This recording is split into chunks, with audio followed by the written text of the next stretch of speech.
Welcome back to my podcast. It's not really a podcast, where I play you my throwback interviews and recap on the best moments, the highlights, what's happened since, all that good shit. So anyway, we are going to get into one of my favorite rappers ever. Like, I love this guy so much, and I just think that he's like a real, like, someone that's been very special in my career, because not only am I a really big fan of his, but he's also been very responsive with that. For example, like, I've interviewed him for Viper maybe in 2015, which was this phone call, by the way. This is my first interview with G Herbo. And since then, he's followed not only me, but my magazine on Instagram, which he doesn't really have to do. It's very kind that he's still, I guess, supportive in that way, because it's a really great thing to know that someone that you really enjoy as a musician also seems to be supportive of your work. So anyway, without further ado, we're going to get into this, because I could just rant about G Herbo all day. But this interview was very special. This is a phone interview, so not the best quality, and I'm pretty sure my dog is barking throughout, which was not great. I do recall kind of shutting her out of the room at one point, but I think it was a bit too late.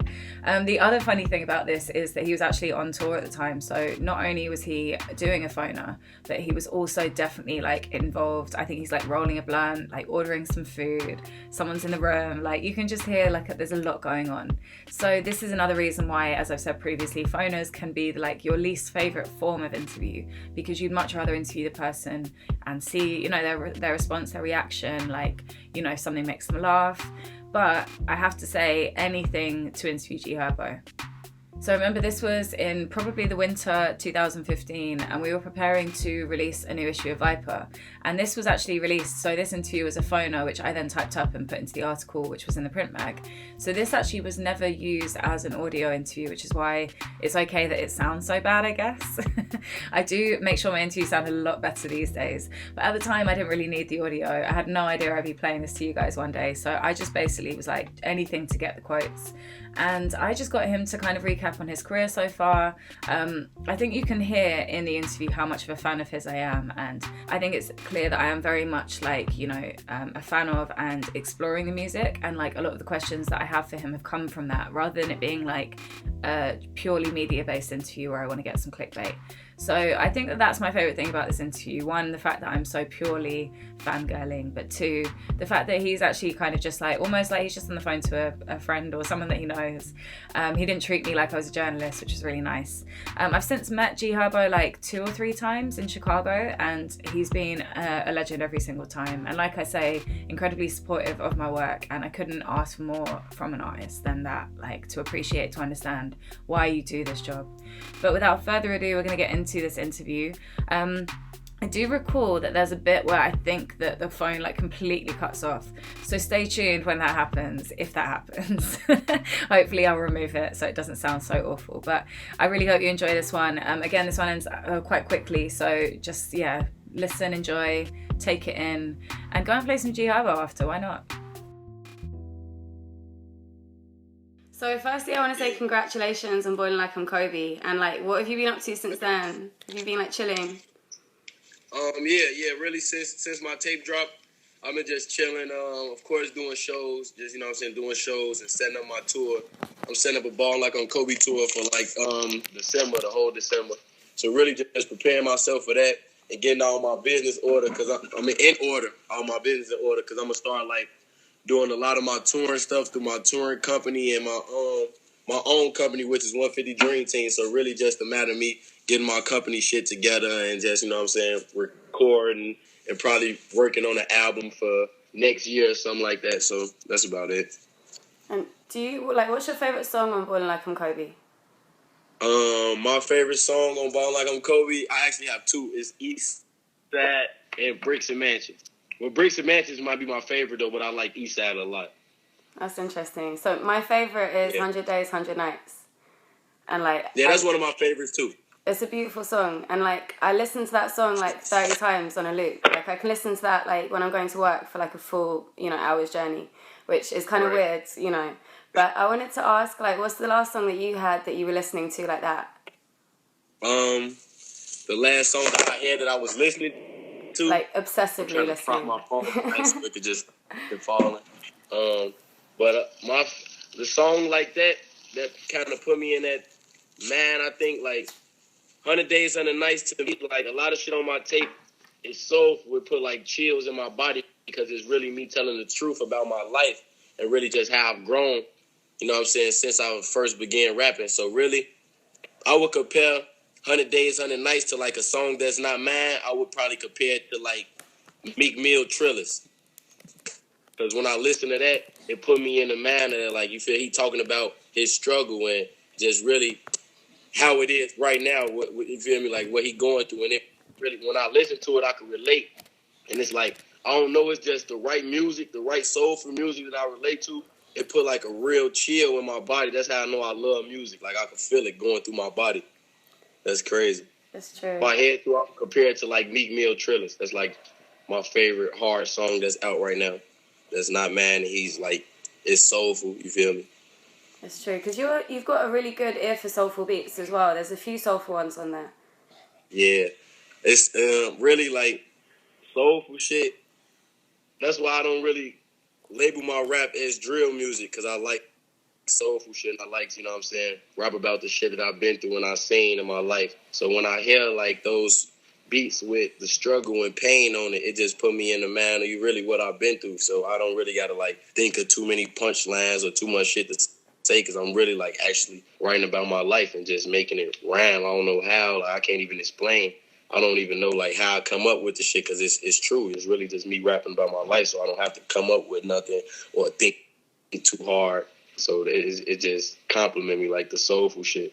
And then when I hear it and I can relate to it, I get that chill in my body, and it just come to me. Like I instantly know what I'm gonna start rapping about. Like as soon as I hear it, I instantly know what the song's gonna be about. There's lots of like storytelling aspects in your music, and I think that the whole like the drill music genre kind of doesn't tend to have that much like lyrical, you know, like content, right. But your stuff definitely does. Right. Like it's almost like conscious lyrics with drill beats sometimes. Like, so was that something that came in from the start, like the lyrical like capability and the storytelling? Is that something you always put in your music? It really came up with all the storytelling and the lyrical content is because I really have a story, and I feel like I want to connect with all my fans and touch the people who really relate to it. And there's a lot of people that relate to my story. And like in Chicago, it's small, but it's so big. So a lot of people knew me like before rap, and they relate to my story and they know what's going on. So I really just try to just be honest. So really with the storytelling shit, I'm really just being honest, writing my life on paper, but I'm not even, you know what I'm saying, being like too derogative or nothing like that, because it's true, you feel me? So I don't really want to say the wrong thing, but I just got to stay current and like just really sum up my life into stories for people to relate to it all over the world. And that's really why I do it, just so people could connect and relate and feel what I've been through and know how I matured into a grown man and an artist, and really just what I've been through. So everything that I've been through made me who I am. And I'm not really afraid of life changing stuff, and you know what I'm saying, points of your life where you gotta sacrifice or whatever, because everything I've been through made me stronger, and I always learn from my mistakes, and I know that you go through things in your life that's gonna make you stronger. So you know what I'm saying, I'm already prepared for those type of things. That's why I really move the way I move and speak on the stuff that I speak on in my music. Because your voice and even like your lyrical like capability, they remind me of DMX. Have you ever... I think someone else told me that, actually. They said, like, I don't know if they was talking about me or Bibby. Like, they said one of us reminded them of DMX. And, like, DMX, that's, like, a big, big compliment. Like, DMX one of the greats, like, legends to ever do it. Like, DMX is a real, like, for people my age to know, like, you know what I'm saying, who DMX was and what he did to the music industry and the rap game. Like, most people who my age who rap don't really know about DMX and Nas and really, you know what I'm saying, what they was doing, and Pac and Big Pun and all those lyricists who really changed the game, you feel me, and Twisters and you know what I'm saying, all that. I'm from Chicago, so the Commons, the Kanye's, and all, you know what I'm saying, so that's really like, when people, if someone was to compare me to DMX, like, I'd take that as a big compliment, because DMX was a real hard lyricist, like, who changed the game and who was really, like, on his own thing when he was doing this thing, you feel me? Like, he was rapping about stories and stuff like that, like, yeah. So if somebody was to compare me to DMX, I'll be cool with that. Well, I've done it a lot, so. But because I think that there's also. Yeah, and I fuck with DMX. Like, still to this day, I go back and listen to old DMX and shit like that. You know what I'm saying? Like, old rap, I still listen to it. I still tune into it because, you know what I'm saying, keep me current. I think you can tell that about your music. Like, I feel some of your projects have the omatic qualities of you doing that storytelling of your neighborhood. You know, you get a real sense of where you're I from. still listen to the DMXs and all that.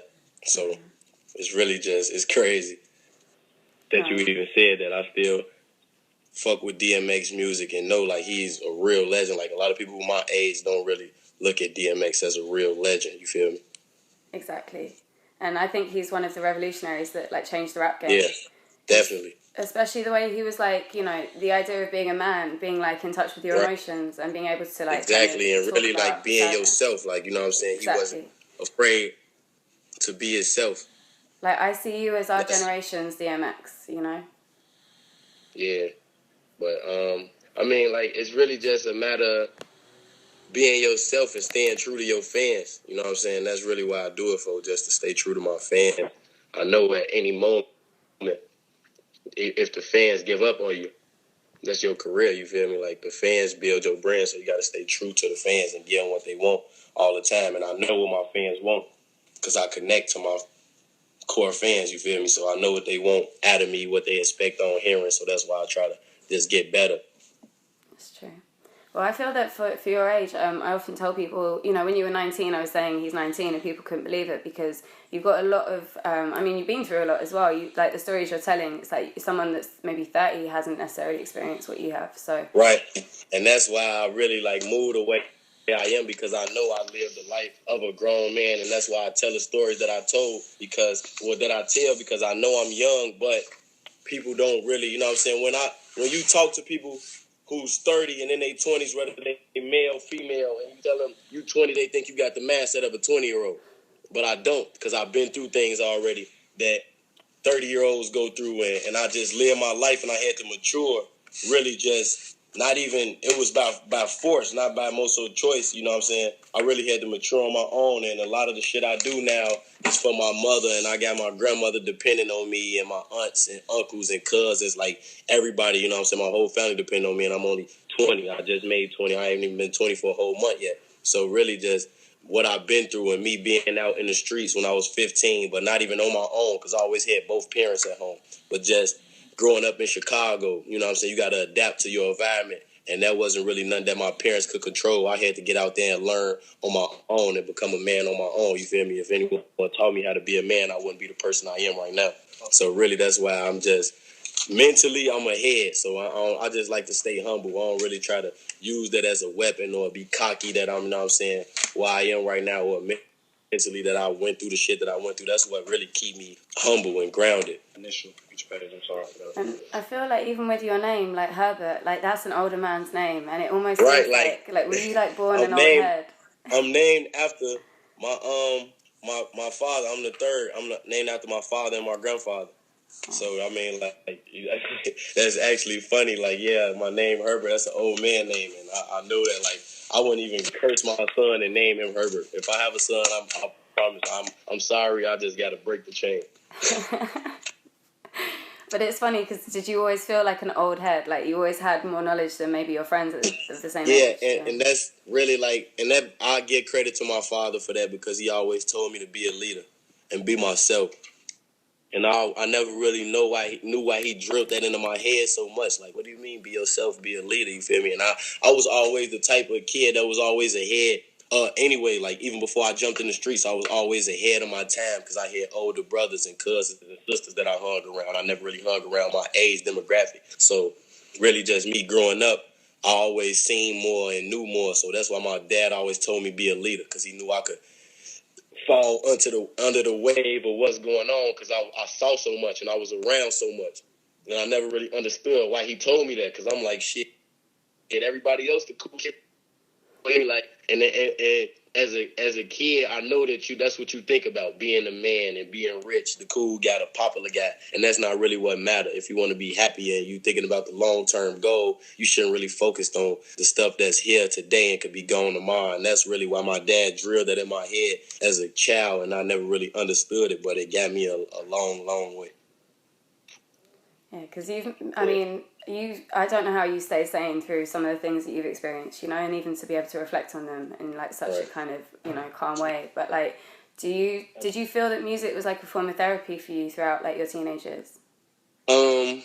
Yeah, I feel like the music is like a form of therapy because you know what I'm saying. Like other kids relate to it who's going through what I've been through and what I go through on a day to day. So like it is like I would say like a form of therapy because it gets them through it. You know what I'm saying? Like it gets them through what they going through and it gets me through what I'm going through. Like I don't even really go back and listen to my old music. I'm on to the next one. That's the type of artist I am. So my new music, that's what I play over and over because you know what I'm saying. Then I'm on to the next. Like I might play a new song for a week, a month. You know what I'm saying. And then on to my next favorite song. So it's really like I don't really listen to my old shit because, you know what I'm saying, that's really for the fans. And, you know what I'm saying, really I don't too much think about it because I got so much going on.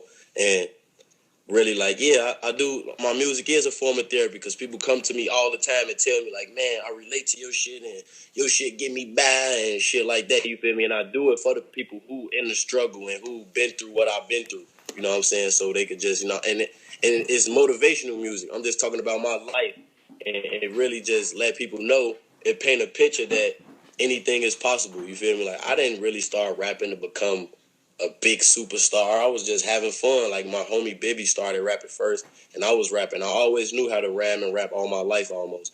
So I never took it serious. I was playing basketball. Like I never cared about rap at all. When Bibby started rapping, I'm like, all right, I know how to do this shit too.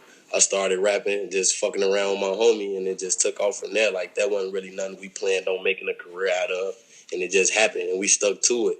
And what we was going through matured us into grown men, so we were able to, you know what I'm saying, stay on top of our business and really just move the way we moved and not fall into the category of the drill rap and everything and what's going on because we really lived a life that a lot of people don't really live, or you know what I'm saying, and we not really caught up into the hype or the fame or nothing like that because we really doing it to better ourselves and the people around us. We not doing it for attention, if you understand what I'm saying. Yeah.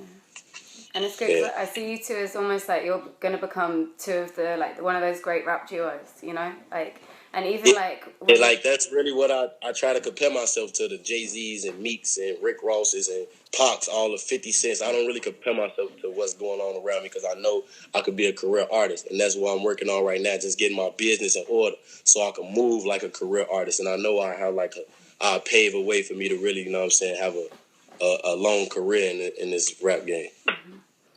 I think you will. And I think, like, I don't know, the whole, like, perspective of your music, like, even the way that, like, the characters that you have in your songs, you know, like Crazy James, like, there's certain people that will appear, it's like people kind of really, like, people follow your music, and there's, like, because I feel like, I may be wrong, but, like, Crazy James is in, you know, he's in prison on the current release, but previously he wasn't, right? Because there's one song when he's with you and then now he's in prison. It's like you're following someone else's life story through your music, which is kind of crazy. It's amazing. It's like... Yeah, and that's crazy. Yeah, like a movie going on. Yeah, definitely. Like, and that's really like, you see, like, how he was just with me and he's gone now. Like, I know in the streets and what we got going on, like, I try to separate myself from the streets because I know that's not, you know what I'm saying, you can't do both. So I separate myself from the streets as much as possible. But, like, as far as being in the streets, and I know that's what I've been through, and that's me, and that's what's inside of me, you know what I'm saying? So I just stay true to what I am. You feel me? I never forget who I am and what I come from, but I just try to separate myself. And really, like, that's because I know the slightest error could cost you your life or your freedom. You feel me? So, and it's really not even, it's about just adapting and surviving. It's not even like we the type of people who go out and try to do wrong shit to people. It's really just, you know what I'm saying, our lifestyle and what we got going on. And it's really like certain situations and points where you just might, you know what I'm saying, be in a situation where your life or your freedom is on the line. And that's really just growing up in Chicago. That's true. It's crazy because, like, yeah, I mean, that's, like, really hard for most cities to understand. So it's, like, making it understandable and, or at least relatable in some way, you know, for some other people around the world. But because, like, I think, like, I was reading about Terrortown, like, you being from Terrortown, and I was just thinking, like, even just the name Terrortown, like, makes you think, like, there's no perspective of getting past that. It's a place, such like, a depressing name, if you ain't from there, it's a place, like, you shouldn't really come there as much, you know what I'm saying? But like, how that's crazy. You really current on all this shit. Like I'm really surprised that you know your shit like that. Yeah. Well, you have to if you're gonna do the job, do it well, you know. But, right, exactly. But I mean, the whole Terrortown thing, that's way before my time. Like with what I had, we didn't name it Terror. I'm only 20, and that shit been Terrortown for 30, 40 years probably. You know what I'm saying? So it's way ahead of my time, and it's just like a lot of shit of what we've been through. We've seen a lot growing up over there, and we've been through a lot, and we had to be adults on our own at a young age because the people who, you know what I'm saying, whose neighborhood it was and who was running the neighborhood and, you know what I'm saying, who was doing what we doing now in the neighborhood, they went away when we were younger. You feel me? But we were still from the area, and we had to pick up on other wars and, you know what I'm saying, enemies that other people had already at a very, very, very young age. So we had to, you know what I'm saying, just learn to survive and just adapt to our environment. Just growing up, it's just you got to be smart and make the right decisions if you're going to be in the streets. It's not what you do, it's how you do it. Because, you know what I'm saying, like in the streets, it's only one or two, maybe three outcomes. You make it out, you go to jail, or you end up being killed. So you got to make those right decisions because you got to know what you're getting yourself into. And even at a young age, I knew what I was getting myself into. I knew the game that I was playing was not a kid game. It was a grown man game. I could lose my life or anything. So I just had to be smart and make the right decisions growing up. And that's really why I am how I am. Like, I won't say I know everything, but I know the ins and outs of the streets and what's going on. You feel me?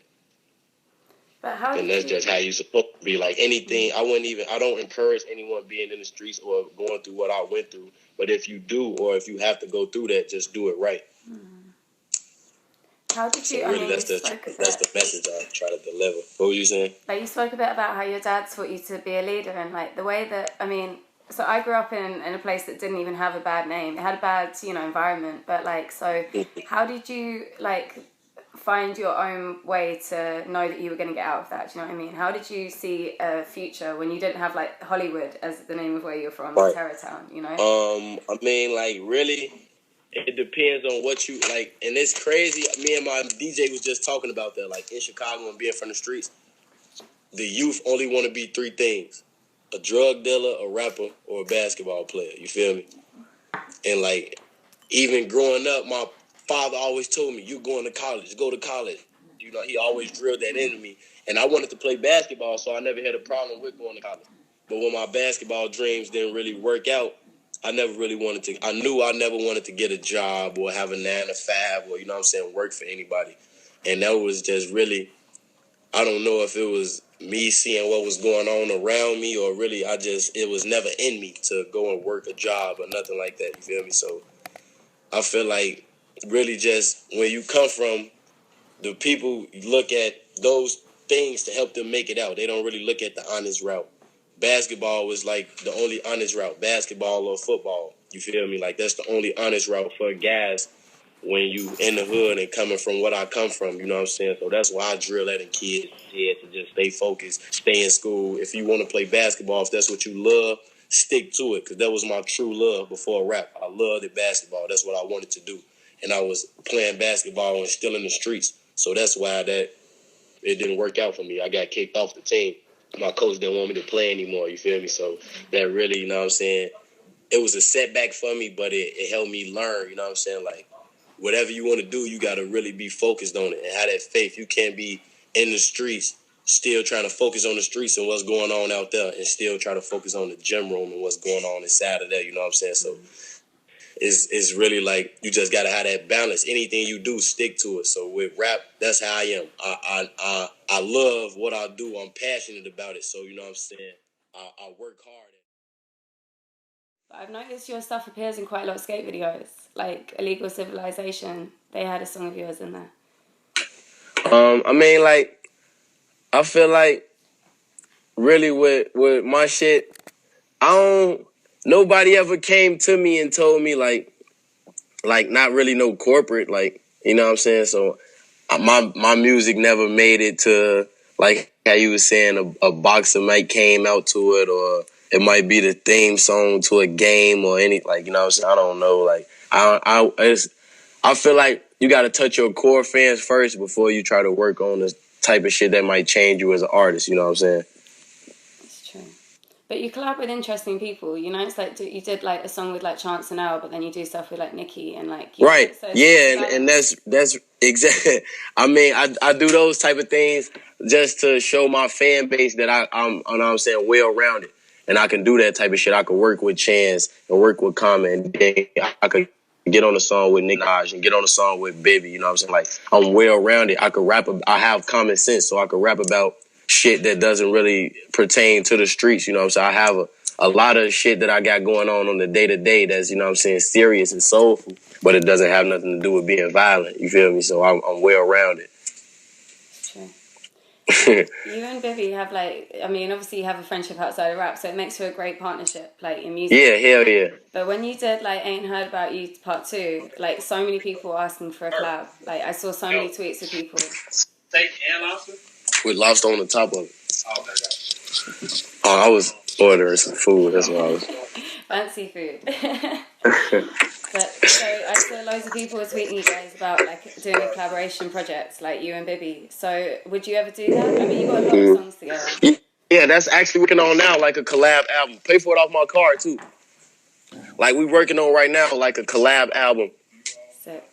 Or something, like, you know what I'm saying, really, not even a mixtape, you feel me, because I know it's going to be big, and we might as well have it for sale, so we just probably work on an album for, like, first quarter or something like that. That's actually what I'm trying to work on for my next project, something with me and Baby, you know what I'm saying, that's my brother, so it's not really nothing but for our teams to be on the same page, because me and him, that's my brother, like, the first crib that I ever, like, my mom ever let me spend a night that wasn't a family members was his, you feel me? Like, that's my man. We've been on each other since younger. Like, we probably was like 13, you feel me? Like, young like that, you know what I'm saying? That was my homie, you feel me? So that's the thing, you know what I'm saying? I know his mom, he knows mom. I could be at his house if he not there, you feel me? Like, I could be in his house if he not in a whole state, you know what I'm saying? That's just the type of relationship we got. That's my brother, so really, the matter of us working together is nothing. We could just lock in the crib in Atlanta or whatever the case, LA, and just knock out 30 songs and we got 2 albums, you feel me? Because everything we do, we don't have to choose between 5, 6, 7, 8 songs. We could get in the studio and do one song and it's going to come out the right way.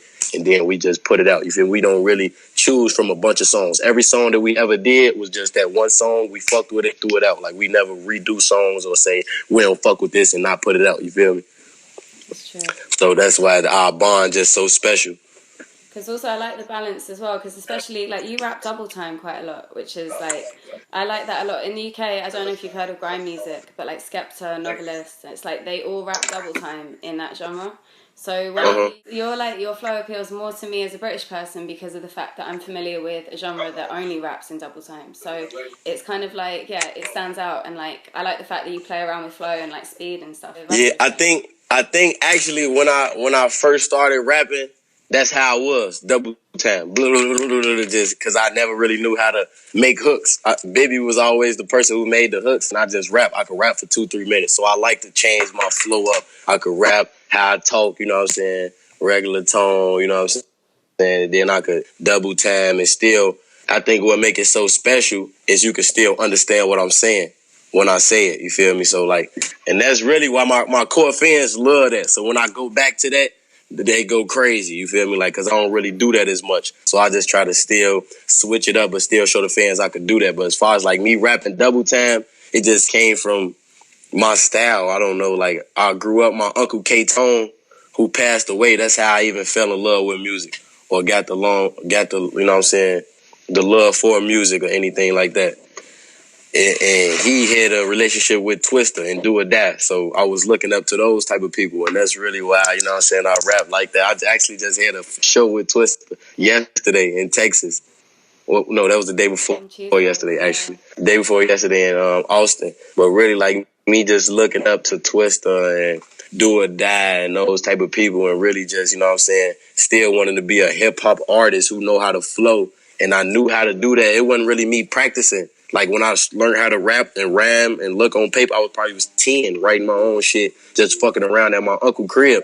And I knew how to rap fast like that, just fucking around playing. I never made a rap seriously, like go home in the house and, all right, I'm finna work on the rap. My uncle had a motif, and it'd be me, him, my cousins, which was his 2 sons, and my other cousin, which was his brother's son. So we would just be in there fucking around. They knew how to play on the motif and everything. So they knew how to make the beats. And we was young. They was like 13 playing with a motif. Like, that's crazy, you feel me? And we was just rapping, making shit. That's crazy. And also Chicago's got an amazing musical history. So it's like, you know, there's, I mean, even like the double time rap, it's like a house music thing in some ways, you know, as well. Right, yeah. And it's really, I don't know, like with the double time, it's just second nature. Like, I don't even try to do it sometimes. Sometimes when I listen to a beat, that's just how it come out. I want to put the words on the beat like that. Because you play around quite a lot, you know, like the first 2 verses, you might speed it up a little bit, and then the third verse will be mostly double time. Right, exactly. That's what I try to do. Like, I might be slow on the first verse or something like that, and then I might speed it up. And like Man Down, when the beat kind of kicks in, suddenly it goes double time and stuff. It's like, yes, it's quite a playful style of actually relating to the beat, which a lot of people don't bother to do. Right, I just try to switch it up just to turn the fans up, you know what I'm saying? I might go slow with a verse, a whole verse, and then switch it up. They be like, damn, you feel me? I might go slow for the first half and switch it up like the next 8 bars or the last 4 bars just to give them that, like, to tease them. You feel me? Like, I don't know. But speaking of turning the fans up, I wanted to ask about the show when there was a brawl during... Yeah. But I wanted to ask, like, after that, were you a bit scared, like, of what would happen? Like, did you have to think about it? Yeah, actually, I promise I really was. Like, at the moment, like, in the heat of the moment, it was just fight, you feel me? Like, and there's not really even, like, I don't know, like, it's just how I am as a person. Like, it was me and my homies in the heat of the moment, and really, they started it. They started throwing shit back, you know what I'm saying, on the stage and tried to grab my homie and yank him off the stage. So really, I don't know, like, just me, it's not even like violent, just me being who I am. My first instinct is to protect yourself.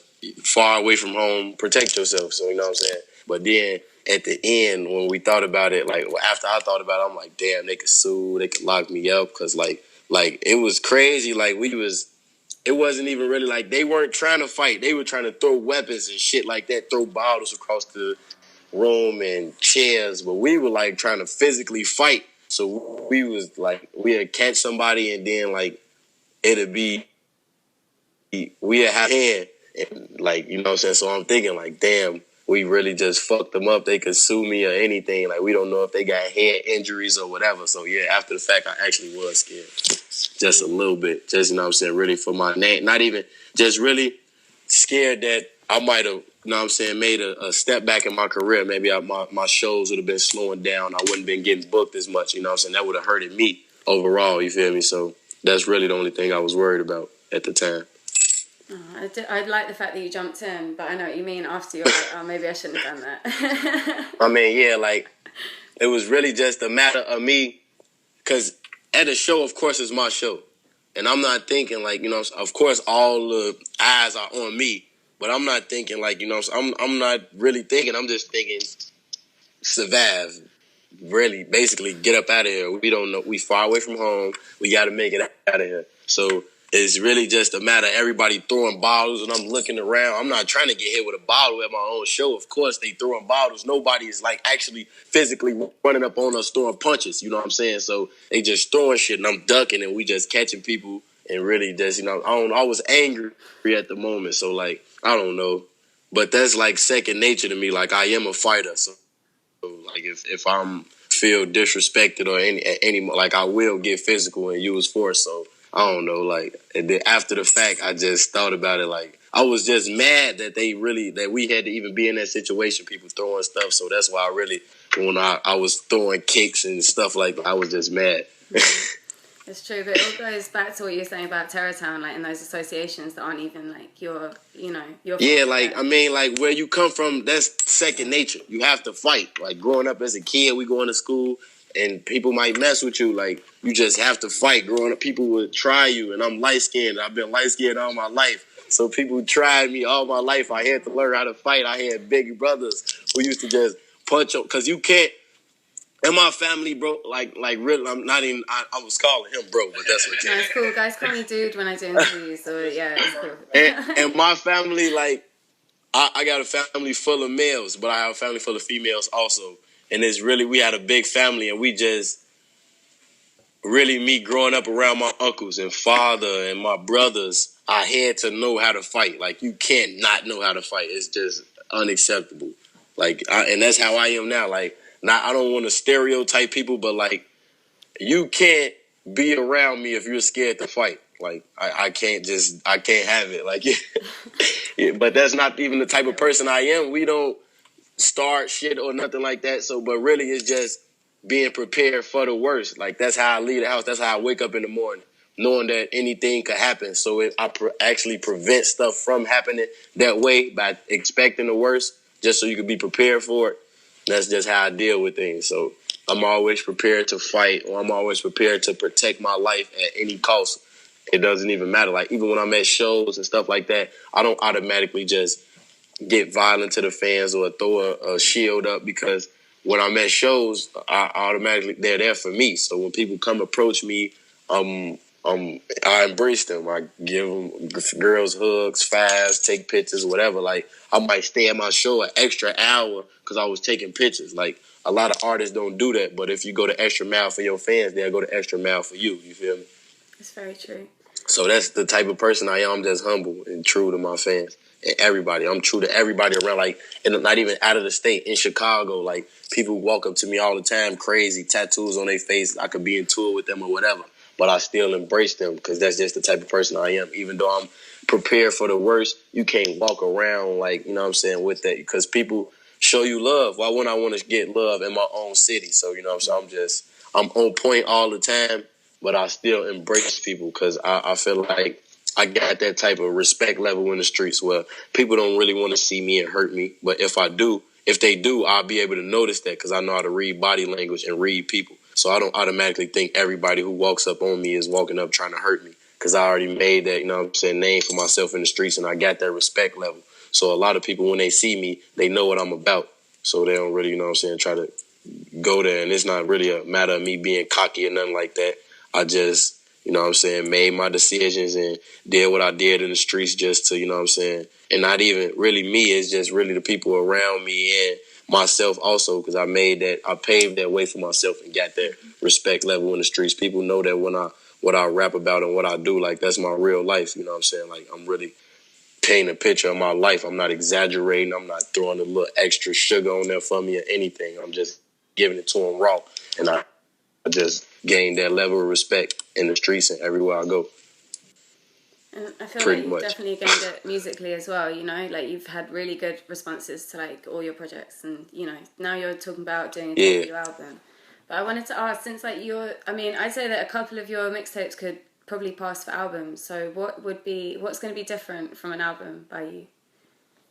I feel like for an album, I'm gonna deliver more. You know what I'm saying? I'm gonna give them a better story as far as my old life, my life right now, what I plan on doing, and just different collabs. I'm gonna give them different sounds. Like, you know what I'm saying? I'm a big music head, so I listen to the Mariah Careys and Mary J. Blige's and stuff like that, you know, so I want to get them that different sound and just, you know what I'm saying, give my fans what I know they might expect from me. So for the album, it might be crazy. Like, I don't know if I might stay true to my core or might switch it up with commercialness, you know, I don't know, but I know my album is going to be crazy. Like, I have to be comfortable with it before I drop, and that's really the whole matter. Me dropping Ballin Like I'm Kobe, I had done with it and comfortable with my team and the plan following it. You know what I'm saying? Like, I always think about the long-term goal. So I didn't want to just drop my tape and have no promotional plan or shoot no videos or tour behind it. You feel me? So, or not tour behind it. So I had to have all that set up so I could really, you know what I'm saying, move the way I supposed to, because the way I have been moving previously has been cool, you know what I'm saying, really just because I have a fan base and my core fans gonna always stay true to me. But I could have been doing an awful lot more than what I've been doing, you know what I'm saying? So really it's just about my team being on the same page and just executing the plan right.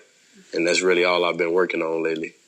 Just getting my team together so I could really just, you know what I'm saying, take my career to that next level. And do a UK tour. Yeah, definitely UK tour. Definitely gonna try to do a UK tour. I just want to connect. I really want to meet you in person, honestly. It's true. You should I definitely. look forward to meeting you. I know. I look forward to meeting you and like actually seeing you live. Like I missed you. Right. I was in Texas. Oh no, actually, I've seen you live. Oh my god, I've seen you live in Texas in March at South by. And at South by. Yeah, at the That's crazy. ICM showcase. Yeah. Yeah, was that the room where it looked like all white? It was all white inside the room. Like a big stage, and then it had like lights on the stage. Yeah, it was white white all lights around all though. over Like you, the yeah. room was white. Yeah, Yeah. I know exactly what you're talking about. That was it. So That's crazy. That was before. Yeah. Now the project's out. I want to see if. And that was one of my shows where I was like nervous because I'm like, I don't think this crowd gonna know the words, and they was fucking with it. Most people they didn't. That was the crazy thing. They knew. I felt Right. that they were there for you, kind of thing. Yeah, like they kind of enjoy rolling. That's what really like. Whoa, and that was really like right after I dropped it. Like it wasn't even like popping yet. They was fucking with it.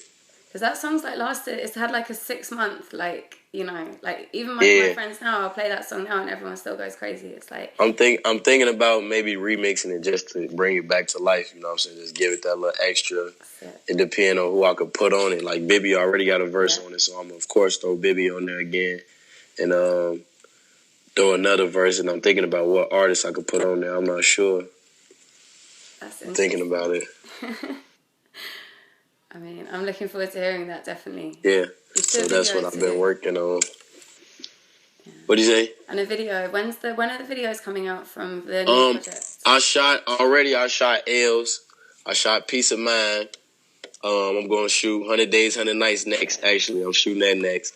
And then I'm going to shoot Bricks and Mansions. So really it's just me following up back to back. And I'm trying to put together like an app, or I don't know if I'm going to just drop everything on my site, but I don't really want to drop all my visuals on YouTube anymore because I feel like it's at that level where my fans will go tune in to what I got going on, you know what I'm saying? And really just giving them the extra herb that they haven't seen, all the backstages and the merch, and just giving them that, the core herb fan base, giving them really pure me, you know what I'm saying? Like exclusive shit that they haven't seen before, they never got, really just because of me and my inside team and really what we had going on and just putting shit together. So really that's what we're working on right now, just keeping the fans current. I want to drop all my content on my website or app, whatever I, you know what I'm saying, go with. So that's really what I've been working on now. But as far as my visuals, everything's been coming along good that I've been shooting off the tape. So I got 2 joints done already, and they're like, I haven't been shooting the same videos that I've been doing. Like everything I've been doing really like been with treatments and movies, like that next level shit. So that's what I'm working on right now. So my fans will be able to really tell the difference.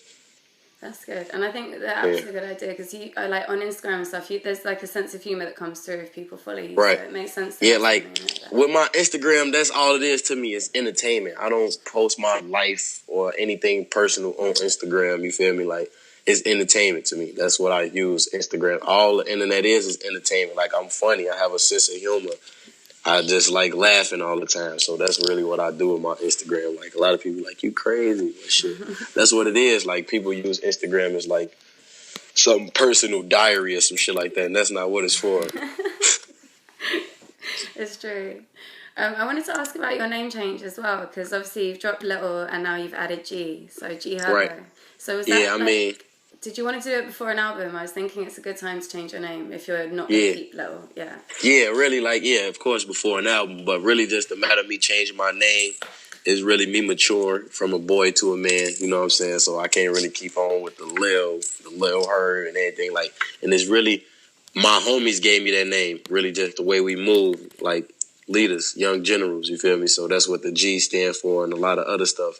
But really, it's just a matter of me growing up and maturing and just not wanting to run with the Lil no more, you feel me? Because I do move like I am a grown man. I'm just 20. Like, I'm a full-blown, full-fledged grown man who makes grown man decisions and has a grown man mind state. So it's really just a matter of me doing that. Yeah, it's good timing. And I wanted to ask about, so Drake tweeted that you and Bibby are the future, but then recently, like, Earl criticised Drake's cosign of Kodak Black, and, like, it was, like, blogs were talking about whether Drake's cosign is, like, bad, or if he's a culture vulture. So I just wanted to ask you, like, having had his cosign, like, did it benefit you? Like, I feel like, yeah, it benefit me, of course. Like, anything Drake throw a stamp on, people gonna tune into it. Whether he want to fuck with it for a day, a week, a month, it doesn't matter. Like, they gonna tune into it, you feel me? So, I mean, that cosign really, it benefited me in a way, but everything that I'm doing now, I feel like I was destined to do because I put my mind to it, you know what I'm saying? So, really, with my success, I feel like I was gonna get to that anyways, whether it was sooner or later, because I'm about the long-term goal and I'm patient and I'm humble. So it's not about blowing up overnight or whatever the case may be, but really just Drake vouching for me or tweeting about me or everything he did with the video, rapping kill shit. It was a good look, but I feel like it didn't really make me or break me because I know, like, that's what Drake does. No offense to Drake, but, like, anything that he want to fuck with, he gonna jump on it, you feel me? And like, you gotta respect it. Who gonna tell Drake, fuck you, you can't fuck with my song, or you can't hop on it? You know, nobody's gonna tell him that. So really, like, anything Drake jump on is gonna be special. But, like, the shit, like, Drake, the type of artist, he can jump on the current shit that's flowing and kill they shit. Like, you know what I'm saying? So really, that's kind of what he do. Like, Drake a little sneaky to me, because he'll jump on somebody's shit that's waving, like, that's fucking the whole world up right now, and get on it and just take their whole shine. But I don't know, like, if Drake wanted to do that to me, I'm gonna give him what he's looking for. Like, I'm gonna give him a run for his money if he think about doing that to me.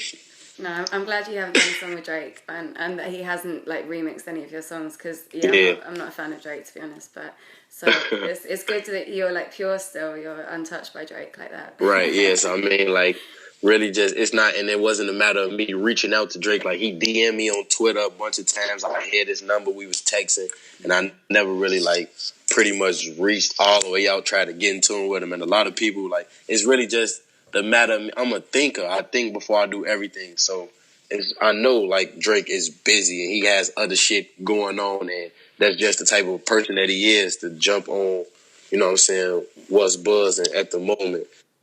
And that's why I think I fuck with Nicki so hard, because she reached out to me. You feel me? She reached out, and that's really why she said that she reached out, because the beat that Boy Wonder produced and the flow she was using reminded her of me. Mm-hmm. So she ain't want to really, like, do that, and then she ain't know how I would feel about it. But I'm the type of artist, I don't feed into that type of shit. Like, even if she would have did that and took my flow or whatever the case may be and not threw me on it, I wouldn't have been mad by that or offended or anything. I would have just kept on doing what I'm doing, you know what I'm saying, because I'm focused on the ultimate goal. I don't really let shit going on around me make or break me. So, like, as far as, like I was saying with the Drake whole thing, I never reached out all the way to him because I didn't want to feel like I didn't want to fuck with him no more. He the type of person that reach out to me and then it's impossible to get up with him.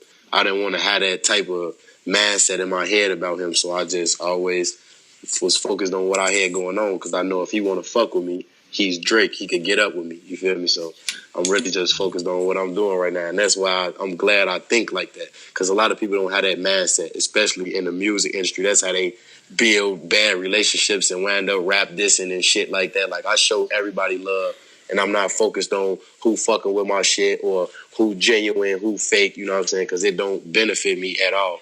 I'm focused. I'm super focused. So everything else really don't matter to me. I hope you enjoyed the latest episode. Thank you for tuning in. Remember to like and subscribe so you can stay up to date with all the new episodes. I have many more interviews for you to check out on my page. So stay up to date and like and subscribe and follow me at Lily Mercer.